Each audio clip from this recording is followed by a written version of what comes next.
Today I will be taking a tour of Kilmainham Gaol in Dublin, Ireland. Kilmainham Gaol was built in 1796 and was opened that same year. The jail was intended to serve as a replacement for the city's older prisons, but ultimately it would become a significant symbol of Ireland's turbulent history.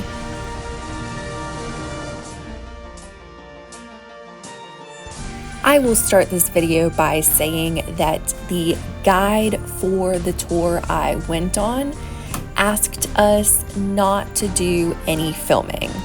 Now, it's possible that this guide simply did not want to be on camera himself, but if there was another reason why he did not want us doing any filming, I have justified my actions by telling myself that Kilmainham Gaol housed many of Ireland's finest rebels, and I felt inspired to be a little rebellious myself.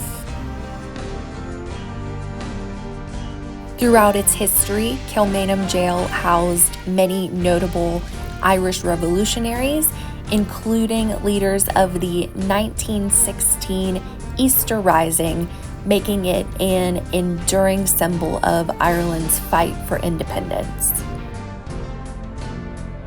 Quite early in the tour, we were taken to the jail's chapel, where Joseph Mary Plunkett and Grace Gifford were married in a secret, somber ceremony just hours before Joseph's execution in 1916. I will reference Joseph Plunkett and Grace Gifford several times in this video because Joseph and Grace's tragic love story adds an intimate human dimension to the history of Kilmainham Gaol.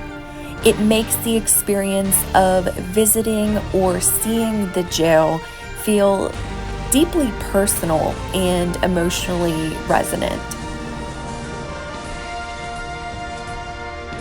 Prior to the 1916 Easter Rising, which is largely why Kilmainham Gaol is so famous, the jail housed a range of prisoners, including ordinary criminals and political figures, such as members of the Young Irelanders and the Fenians, who fought for Irish independence during the 19th century.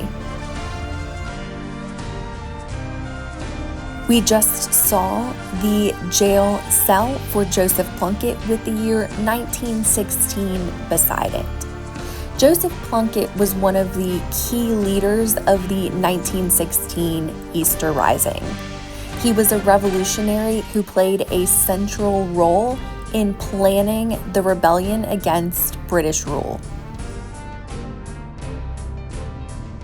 Despite being gravely ill at the time of the Rising, he was dedicated to the cause of Irish independence and was ultimately executed for his involvement shortly after the rebellion was suppressed.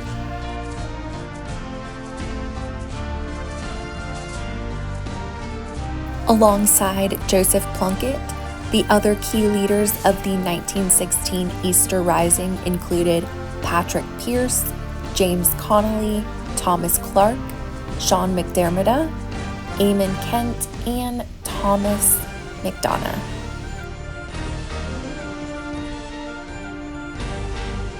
Two Irish rebels who were housed in Kilmainham Gaol prior to the 1916 Easter Rising were Charles S. Parnell and Robert Emmet. Charles Stewart Parnell was a leading Irish nationalist politician in the late 19th century. He was known for his work advocating for home rule and land reform, and he was briefly imprisoned in Kilmainham Gaol in 1881 for his political activism during the Land War. The Land War, which took place in Ireland from the late 1870s to the 1880s, was a social and political movement driven by tenant farmers seeking fairer rents, better living conditions, and protection from eviction. Robert Emmet was an Irish Republican leader who led a failed rebellion against British rule in 1803, aiming to establish an independent Irish Republic. Before his execution, he famously declared that his epitaph should not be written until Ireland had achieved its freedom, a statement that immortalized his dedication to the cause of Irish independence. Grace Gifford, who married Joseph Plunkett in Kilmainham Gaol just hours before his execution in 1916, was an artist and a devoted Irish nationalist herself.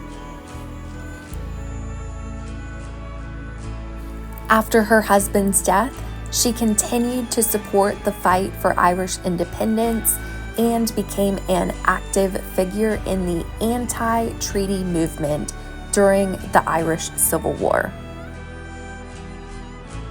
In 1923, Grace was imprisoned in Kilmainham Gaol, where she had married Joseph just years earlier. She was imprisoned for her opposition to the Anglo-Irish Treaty, reflecting her unwavering commitment to the cause her husband had sacrificed his life for. Kilmainham Gaol became infamous for the many executions that took place on its grounds, particularly following the 1916 Easter Rising. 14 of the rising's leaders, including Patrick Pearse, James Connolly, and Joseph Plunkett, were executed at Kilmainham Gaol by firing squad in May of 1916.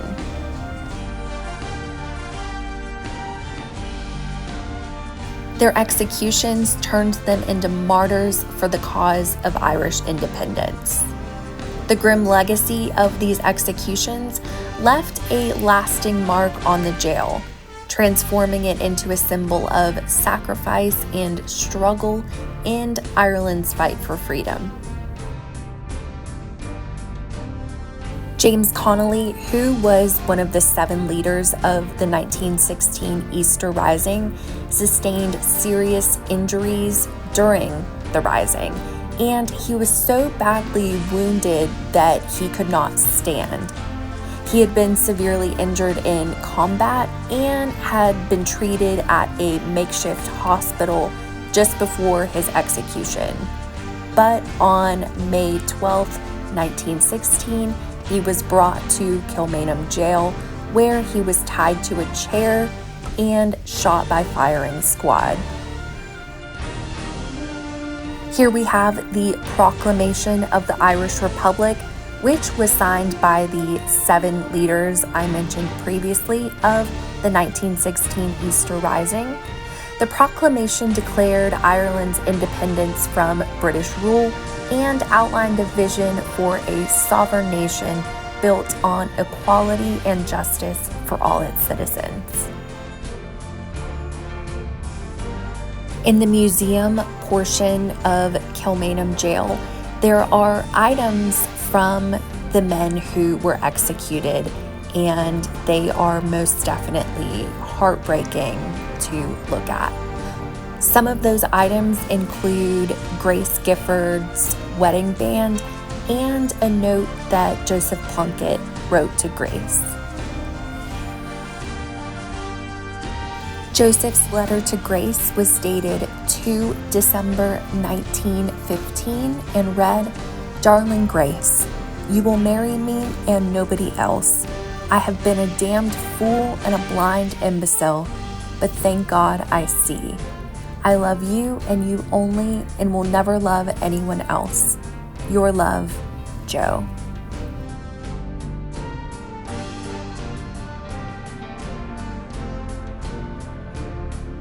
Following the 1916 Easter Rising and the executions of its leaders, the fight for Irish independence intensified, eventually leading to the Anglo-Irish Treaty in 1921, which granted Ireland partial independence but split the nationalist movement.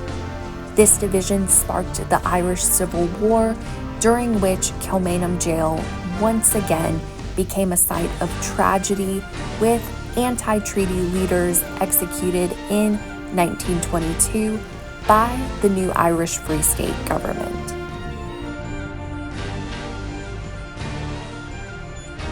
Grace Gifford never remarried after the death of Joseph Plunkett. She remained deeply loyal to his memory and the cause for which he gave his life. She continued to live a quiet, independent life, dedicated to her art and her nationalist beliefs, until her death in 1955. Grace's legacy is immortalized in the song Grace, which tells the story of her marriage to Joseph Plunkett on the eve of his execution.